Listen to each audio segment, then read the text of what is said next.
Que el Señor les bendiga a todos. Amén. Bienvenidos a la casa del Señor, a una sesión más del tema que estamos estudiando. Estamos estudiando la doctrina del Espíritu Santo y ya comenzamos a estudiar el tema del fruto del Espíritu. Y como siempre yo hago un repaso de la clase anterior. ¿Alguien recuerda qué vimos en la clase anterior? Aparte de lo que está en la pizarra. Ajá. Que somos injertados para dar fruto. ¿Alguien más? ¿Cómo funciona eso del injerto? ¿Alguien que tenga algo que aportar?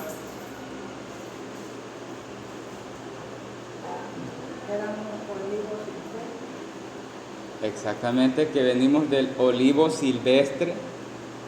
Sí. De ahí fuimos cortados para ser injertados en la vid.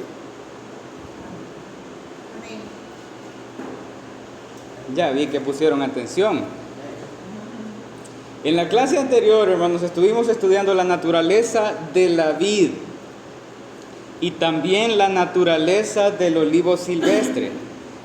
Y estuvimos considerando la diferencia entre la esencia de la savia de ambos. La vid, por supuesto, es Cristo y Él es la santidad misma. Por lo tanto, la raíz es santa y la savia es santa. Por lo que eso nos lleva a pensar que el fruto que genera estar en la vid es fruto de santificación. Eso es el fruto del Espíritu. No así la savia del olivo silvestre, de la que estuvimos estudiando, de que su fruto es causa de vergüenza.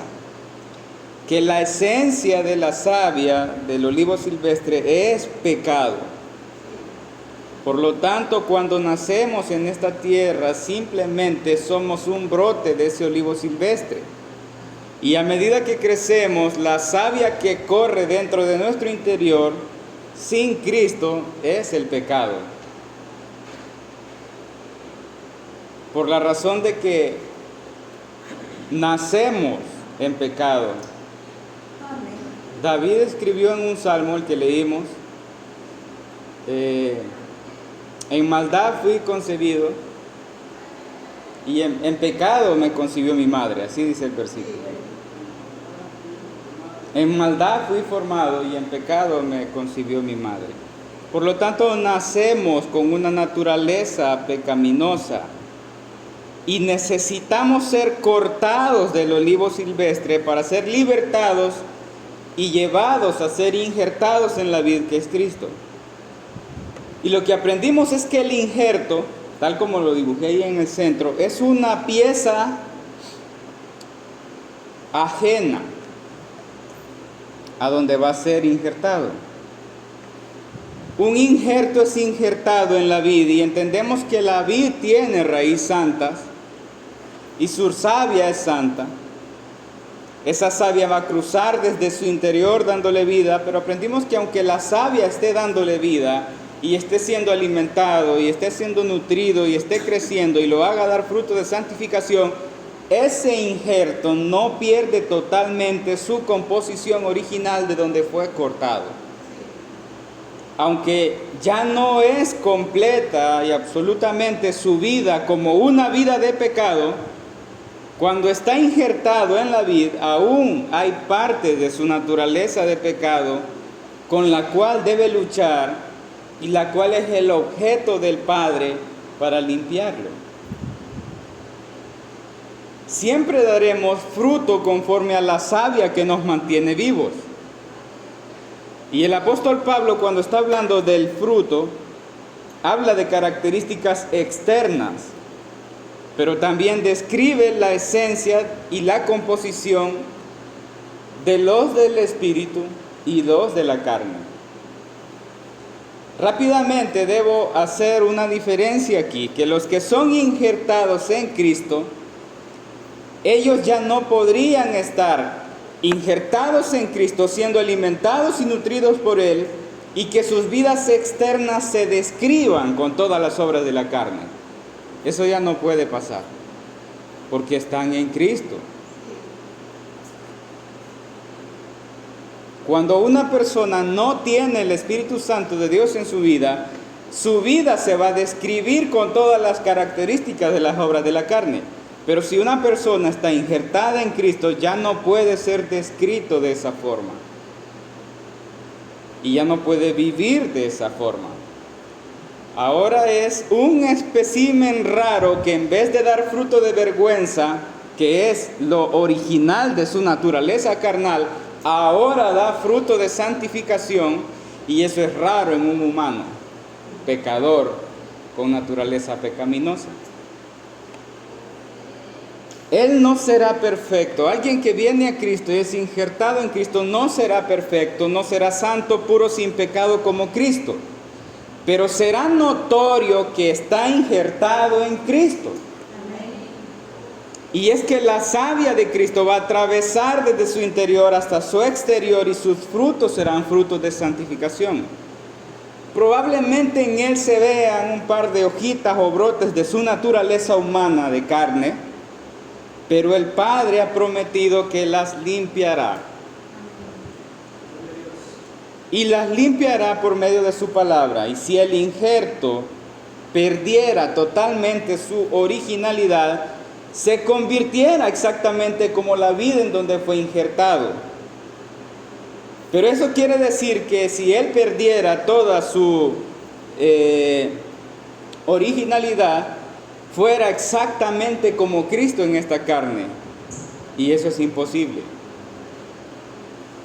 Nosotros somos seres humanos pecadores. No somos perfecta y exactamente como Cristo. Cristo dijo que el Padre los limpiará para que lleven más fruto. Eso indica que necesitamos ser limpiados por Dios y su bendita palabra. Todas aquellas cosas que brotan de nuestra naturaleza carnal, a medida vamos creciendo en Cristo, se nos convierten en una lucha entre nuestra carne y el Espíritu. Aprendimos que quién es el encargado y el único que puede limpiar a las personas según Jesús. El único que puede hacer eso, ¿quién es? El Padre. El Padre. Y nuestro problema es que nosotros queremos quitarle el trabajo al Padre. Queremos limpiar a todas las personas y no es nuestro trabajo. Si ellos están en Cristo, el Padre los limpiará. El Padre. Pero Él los limpia a través y por medio de su palabra. Yo mencionaba que jamás seremos limpiados a través y por medio de la crítica. No podemos elegir la crítica como una herramienta para limpiar a los demás, porque podemos pasar horas y horas y horas y horas hablando de la hojita de carne que se le brota al hermano sin hacer ningún tipo de efecto en él. Y nuestro problema es que no hablamos solos, hablamos con los demás, hablamos con otras personas. Y mientras más hablamos de quién, aquel que podemos ver una hojita que no es del Espíritu, pero se ve la hojita, esa hojita o ese brote o tallo visible del hermano que no es del Espíritu, a veces lo disfrazamos por celo del Evangelio, por ser serios en el Evangelio, y quisiéramos agarrar una cuma y empezar a cortar todas las cosas malas de los demás, porque eso no es del Espíritu. Pero la palabra del Señor dice que ese es trabajo del Padre. Del Padre. Y aunque Dios nos usa para llevar la limpieza a su pueblo, lo único por lo cual seremos útiles no es por la crítica. Lo único por lo que nosotros somos útiles es por llevar una predicación y exposición fiel de la palabra de Dios a los demás. no por la crítica. ¿Por qué digo yo que es por la predicación y la exposición del fiel de la palabra de Dios? Porque en esa predicación y en esa exposición de la palabra de Dios no va mi manera de pensar, no se adapta a lo que yo quiero que aquel haga. La palabra de Dios es viva, es eficaz y corta todo aquello que necesita ser cortado. Nada más. Nadie será más aborrecido que aquel que desde su imperfección humana predica fielmente la palabra de Dios. Predicar fielmente la palabra de Dios no es adecuar un mensaje para las personas. Predicar un mensaje fielmente de la palabra de Dios es traer a las personas a la palabra de Dios para que se prueben.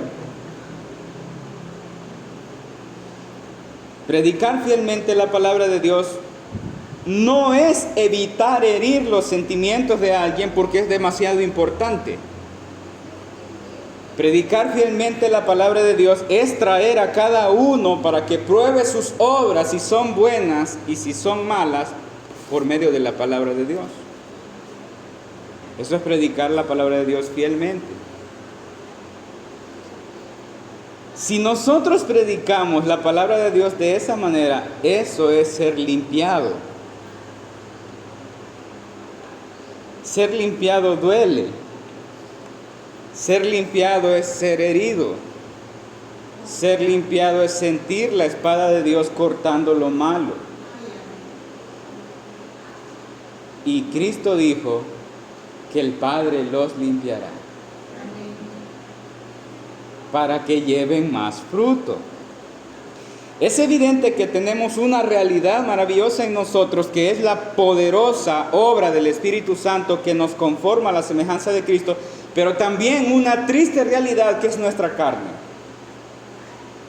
que está llena de deseos que son parte de una naturaleza original del olivo silvestre, savia de pecado. Tenemos eso dentro de nuestra vida y muchas veces se externa.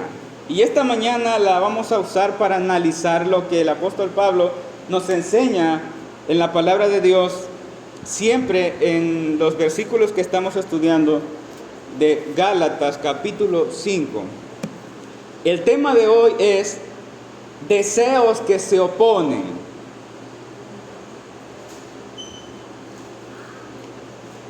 El tema de hoy es deseos que se oponen. Vaya conmigo a la carta a los Gálatas, capítulo 5, versículo 16. Gálatas, capítulo 5, versículo 16. Y para que sintamos sabor a esto, vamos a leer desde el versículo 16 hasta el versículo 25. ¿Lo tenemos? Dice la palabra del Señor como está escrita. Gálatas capítulo 5, desde el versículo 16 hasta el 25. Digo pues, andad en el Espíritu y no satisfagáis los deseos de la carne, porque el deseo de la carne es contra el Espíritu y el del Espíritu es contra la carne. Y estos se oponen entre sí para que no hagáis lo que quisierais. Pero si sois guiados por el Espíritu, no estáis bajo la ley. Y manifiestas son las obras de la carne, que son adulterio, fornicación, inmundicia, lascivia, idolatría, hechicería, enemistades, pleitos, celos, iras, contiendas, disensiones, herejías, envidias, homicidios, borracheras, orgías y cosas semejantes a estas, acerca de las cuales os amonesto, como ya os lo he dicho antes, que los que practican tales cosas no heredarán el reino de Dios. Mas el fruto del Espíritu es amor, gozo, paz, paciencia, benignidad, bondad, fe, mansedumbre, templanza. Contra tales cosas no hay ley. Pero los que son de Cristo han crucificado la carne con sus pasiones y deseos. Si vivimos por el Espíritu, andemos también por el Espíritu. Oramos un momento. Padre Santo,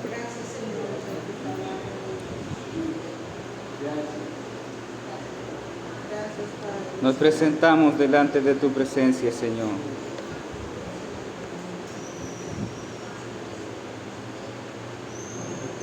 Como unos injertos que han sido vivificados por la rica savia de la vida. Deseosos de ser limpiados.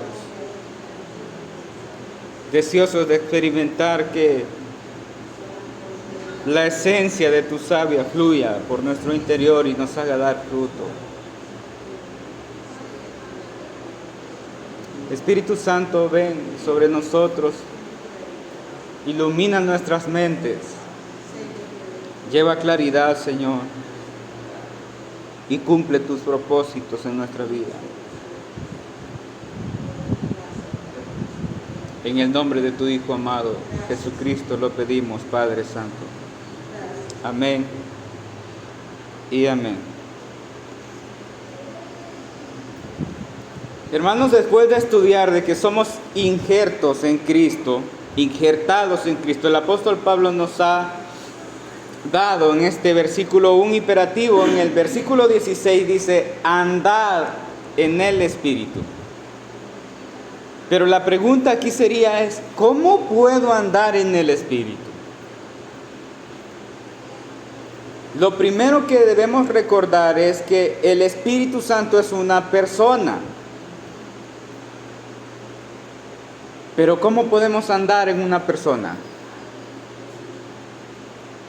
Al parecer esto es un poco difícil de explicar, pero es mucho más fácil de lo que creemos. La manera en la que nosotros andamos en otras personas es por la influencia que hemos hecho en ellos o la influencia de que ellos han hecho en nosotros. ¿Cómo puede ser que el hermano José Pedro Cruz ande en Eliseo? La manera en la que él anda en mí es la influencia que él ha hecho en mí. Pero un ejemplo más simple es todo aquello que aprendemos, es todo aquello que atesoramos en nuestro corazón y lo hacemos parte de nuestra vida que viene de otra persona. ¿Me doy a entender?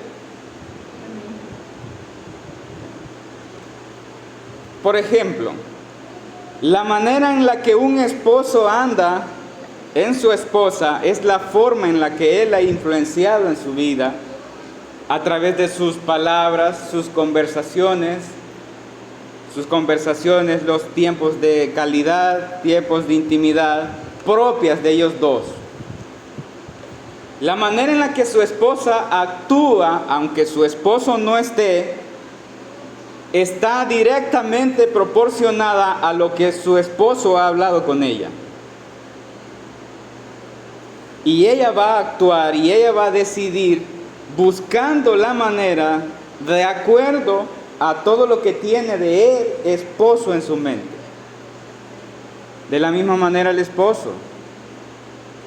Si un esposo va a hacer una compra, vamos a hacerlo así como los esposos de la iglesia, romántica, ¿verdad? Si va a comprar unas flores, ¿va a comprar las flores que le gustan a él? No, va a comprar las flores que le gustan a la esposa. ¿Cómo sabe él que esas son las que le gustan a la esposa? Porque han pasado tiempo juntos. Han habido palabras que han expresado y eso está en mí. Entonces, la esposa está en el esposo para tomar esa decisión. ¿Se entendió? La manera en la que nosotros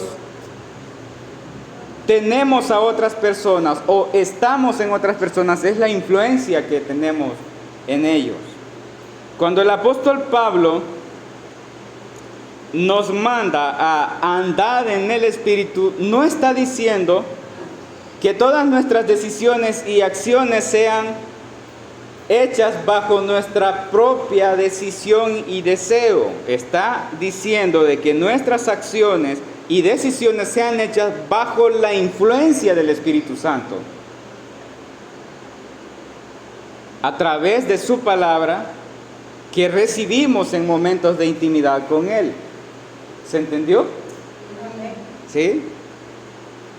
Andad en el Espíritu señala caminar. Está usando la palabra andar, caminar. Debemos caminar bajo la dirección del Espíritu. Pero ¿en dónde encontramos esa dirección del Espíritu?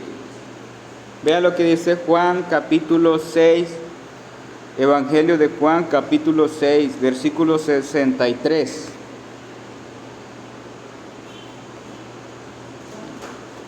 Evangelio de Juan capítulo 6, versículo 63 dice: el Espíritu es el que da vida, la carne para nada aprovecha.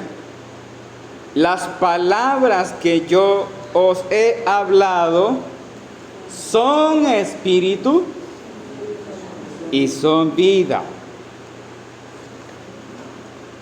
Ahora Jesús declara que sus palabras son espíritu y son vida. Si adecuáramos las palabras del apóstol Pablo según Cristo, Gálatas capítulo 5, 16 diría: andad en mis palabras y no satisfagáis los deseos de la carne. Pero ahora vamos a estudiar la otra porción del versículo de Gálatas. Volvamos nuevamente a Gálatas capítulo 5, versículo 16.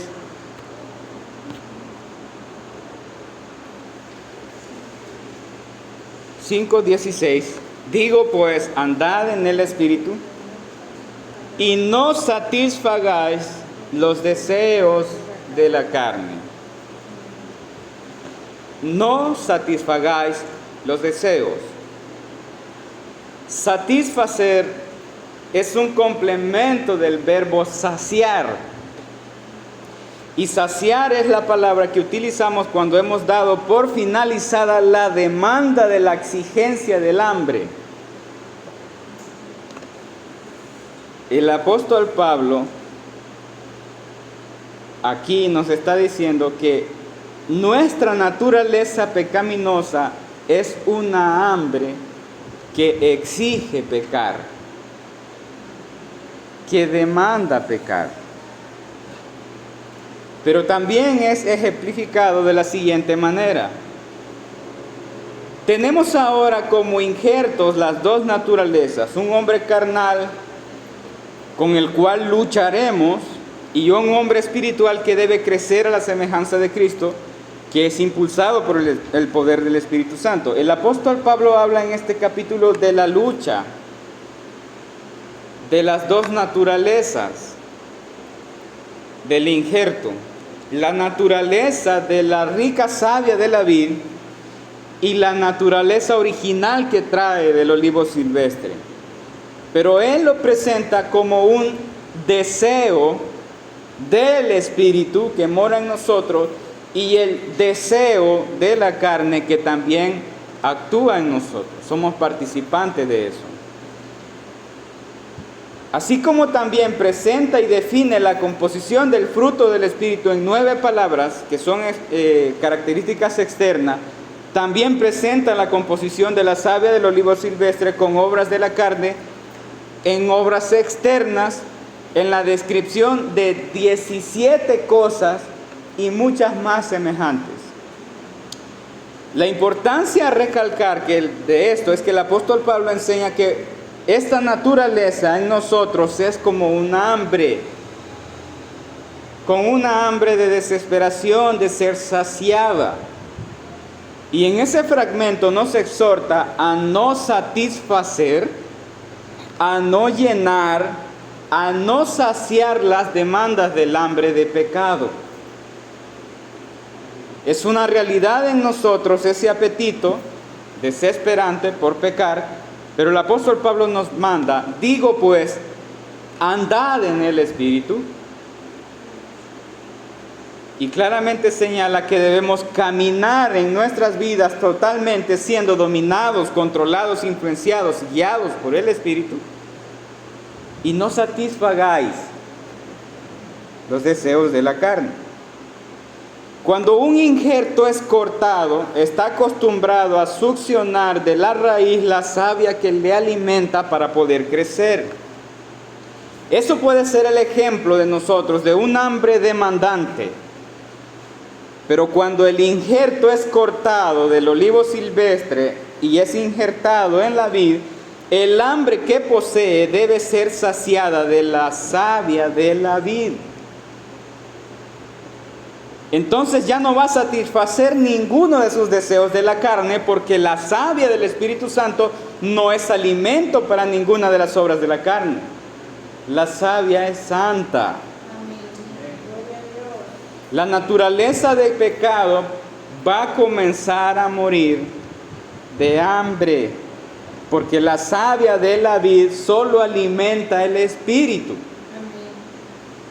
Si buscamos andar en el Espíritu, andaremos en la palabra de Dios, y ninguna de las palabras de Dios son licencia para los deseos de la carne. Pero el apóstol Pablo está presentando los deseos del hambre de esa carne, y es real. Nadie puede afirmar que no tiene ningún tipo de deseo carnal. Nadie puede decir que es puro y él es solo del Espíritu. El apóstol Pablo nos exhorta y nos manda a no satisfacer los deseos de la carne. Y a continuación él enfoca la diferencia de las naturalezas entre el injerto del olivo silvestre de donde fuimos tomados y la naturaleza de la vid. El versículo 17, leamos el versículo 17. Porque el deseo de la carne es contra el espíritu, y el deseo y el del espíritu es contra la carne. Y estos se oponen entre sí para que no hagáis lo que queréis. El deseo de la carne es contra el espíritu, y el deseo del espíritu es contra la carne. Aquí vemos las dos naturalezas: naturaleza carnal de pecado y naturaleza espiritual de santificación. Pero lo real es que estos se oponen entre sí para que no hagáis lo que quisierais. Y aquí va. Si una persona cristiana desde su naturaleza de pecado tiene hambre voraz de todas las obras de la carne, el Espíritu Santo y su fuerza se oponen porque es contra la naturaleza del Espíritu Santo. La esencia del Espíritu Santo es santidad, y el que ha sido injertado en Cristo, esa savia no lo dejará, porque se va a sentir amarrado, se va a sentir sujetado, porque es contra la naturaleza de la vid que fluye dentro de sí. No sentirá libertad. No puede sentir libertad porque la savia del Espíritu Santo está en él. De la misma manera, si una persona cristiana desde su necesidad del Espíritu tiene deseo de buscar a Dios en oración, tiene deseo de comunión con Dios y tiene deseo de escudriñar la palabra de Dios y tiene más hambre para dar fruto del Espíritu Santo, la naturaleza de la carne le hará guerra para que no haga lo que quiere. Va a hacer todo lo posible su naturaleza de carne de matar el deseo de buscar a Dios, de matar el deseo de escudriñar su palabra, de matar el deseo de estar en comunión con Dios. Porque estas dos cosas se oponen entre sí.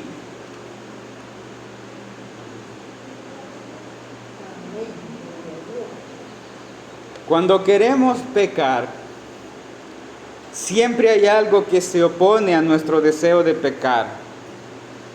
Y sin embargo, todas las veces que pecamos, pecamos libremente por nuestra decisión. Nadie peca obligado. Nadie peca arrastrado, nadie peca por coerción, nadie peca porque lo hicieron pecar. Y estoy hablando de todo el alcance y la dimensión de la acción de pecar. Debemos entender que el pecado que ha quedado en nosotros, los que estamos injertados en Cristo, no es la esencia de nuestra vida. Son rasgos de nuestra naturaleza pasada, y la fuerza de pecado no es más fuerte que el poder del Espíritu Santo que nos está transformando. Lo vuelvo a decir. El pecado que ha quedado en nosotros, los que estamos injertados en Cristo, no es la esencia de nuestra vida. Son rasgos de nuestra naturaleza pasada, y esa fuerza de pecado no es más fuerte que el poder del Espíritu Santo que nos está transformando. Los que estamos en Cristo no vivimos por la savia del pecado, es la savia del Espíritu que nos ha dado vida. Hemos sido injertados en Cristo, y nuestra vida no debe ser caracterizada por todas las obras de la carne. Si alguien nos pudiera describir, no deberíamos tener solo las características externas de las obras de la carne como descripción de nuestra identidad. No es así. Así nosotros, estando en Cristo, somos injertados en Él. Por la naturaleza y la esencia de la savia de la vid, tenemos que dar fruto de santificación. No estamos bajo el dominio y el poder del deseo del pecado como en el olivo silvestre. Ahora que estamos injertados en Cristo, estamos bajo la influencia y el poder del Espíritu Santo que corre y brota desde nuestro interior y se externa en el fruto del Espíritu. No negamos la existencia de nuestra naturaleza carnal, pero no es la naturaleza carnal la que nos define. Si nuestros frutos antes en el olivo silvestre solamente eran pecado y causaban vergüenza, ahora que estamos injertados en Cristo, nuestro fruto es fruto de santificación y se externa en amor, gozo, paz, paciencia, benignidad, bondad, fe, mansedumbre y templanza. No pretendemos ser la representación de la santidad, porque somos injertos. No pretendemos tener tanta pureza al nivel de sentir la comezón de limpiar a los demás, porque entendemos que así como Él es injerto, yo soy injerto. Entendemos que así como Él lucha contra su carne, yo también lucho. Lo único que ambos tenemos es la palabra de Dios que nos limpiará y nos guiará en el proceso de santificación en obediencia a lo que Dios dijo. Todos debemos saber que es Cristo la representación de la santidad encarnada. Él es la vid, nosotros no. Nosotros somos pámpanos injertados que necesitamos ser limpiados por el Padre. Necesitamos ser cuidados, asistidos, nutridos por la rica savia de la vid. No hay ningún motivo de jactancia. Lo único valioso que tenemos es su savia en nosotros. Lo único valioso que tienen los demás que están injertados en Él es la savia de la vid. Y no importa quién sea ni el título que tenga, lo único valioso que tiene es la savia de la vid.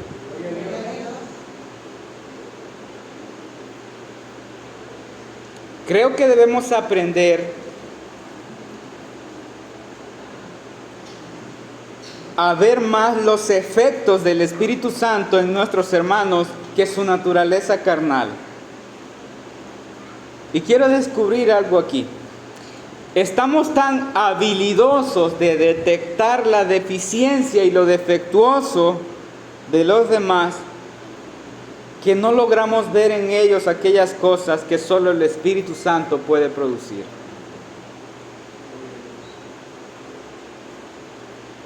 Hagamos esto como un ejercicio. Elija a una persona de su familia, de los que somos cristianos. Puede ser su esposo, puede ser su esposa, puede ser su hijo, puede ser su hija, su papá, su mamá, su hermano, su hermana. Elija uno. Uno. Estoy completamente seguro que usted puede sacarle una larga lista de las cosas deficientes y defectuosas que tiene. Pero no estoy pidiendo eso.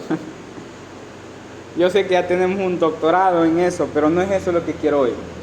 Lo que estoy pidiendo es que vaya, elija una persona, la mire y la observe lo suficiente hasta que pueda ver en ella o en él cosas que jamás podían producir por ellos mismos, sino que solamente son el poder y la fuerza y la inevitable santidad del Espíritu Santo que mora en él.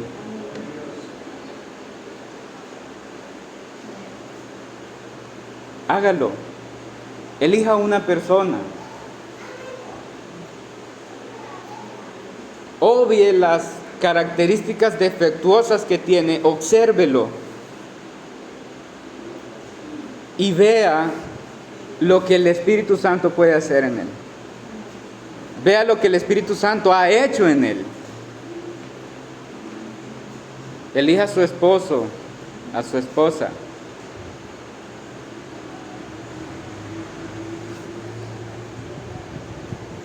Casi siempre tenemos el costumbre de ver aquello malo rápido, lo detectamos tan rápido, pero nunca nos detenemos a ver lo que el Espíritu Santo está haciendo en esa persona. Y creo yo que muy comúnmente ese es un ejercicio que los pastores hacen. Ver a sus ovejas y ver cómo están sus ovejas y lo que Cristo está haciendo en ellas.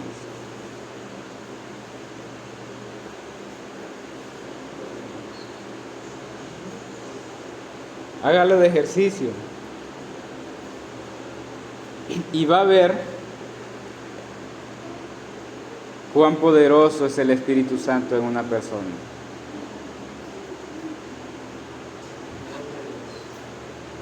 Y quiero dejarles hoy eso en esta sesión. Incluso quiero que este ejercicio lo hagan con ustedes mismos. Tomen un tiempo a solas y véanse cuánto el Espíritu Santo ha obrado en sus vidas, que no son como podrían llegar a ser. Hay cosas que el Padre ya les ha limpiado.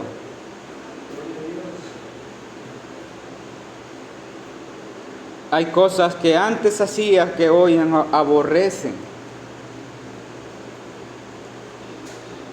Y sé que este ejercicio personal podría hacer distinguir en nosotros las luchas que tenemos actualmente, de las cuales Dios nos limpiará, para que llevemos más frutos.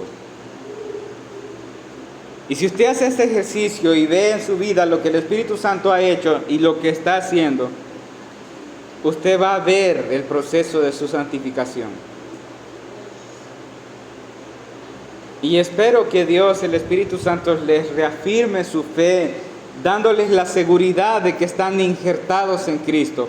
Porque solamente los que son injertados son los que tienen progreso en su santificación. Y como dije antes, no son perfectos, no son la representación de la santidad, pero es evidente que están injertados en Cristo.